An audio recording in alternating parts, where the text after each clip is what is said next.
So I've gotten into my knee on belly, and sometimes they'll push on your knee with this arm. And if they do a nice exaggerated push here, that's great for me. I can really grab it easily. Even if they try to keep it in a little sneaky, there's usually a little gap I can pull in. So I'm going to lift with my hand on the back of his tricep. And now this other leg's going to step right in line with his shoulder blades. And I'm going to rotate around and sit down. My knees are pinching nice and tight around his arm and squeezing with my knees and leaning back for the armbar. Again, he pushes, I come off, and I do have to pick my weight off of him a little bit to be able to actually lift him up.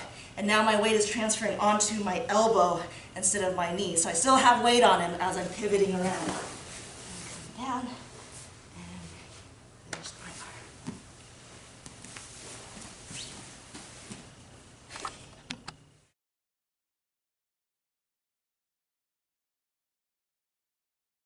All right, so next one, maybe I can't really pick up his arm, but I can put my hand on his wrist and push it down to the mat.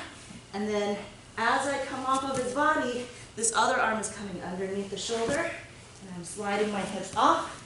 And now I can just walk my foot over his head and push on the mat to lift it, and that gives me plenty of room to finish the Kimura.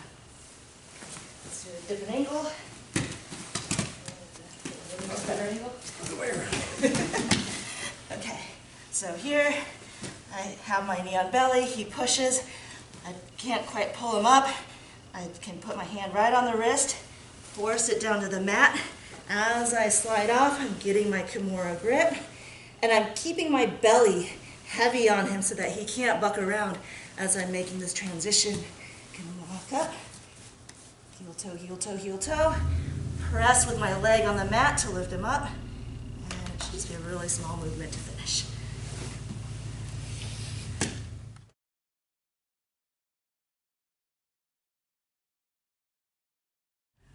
All right, so now, a lot of times as we're trying to pull the arms, as they tighten in the arm and I can't get to the arm, I can instead take my far side arm, I'm going to put it over across his face, and then I'm sliding my weight off and sliding my hand in at the same time. Now, north-south choke, a lot of times people have their head too close to the belly, and now I'm just kind of smushing his face with, I don't even know, like my ribs, I guess.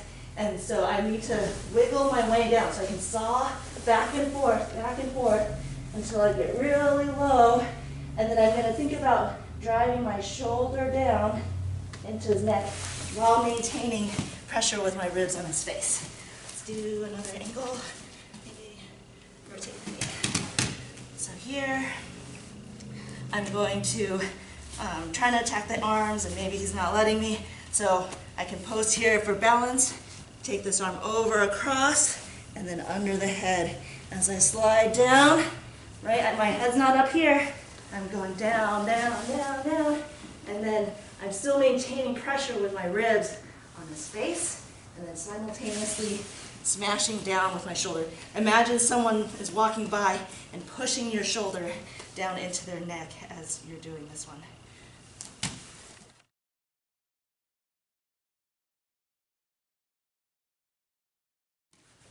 All right, final knee on belly move for this week.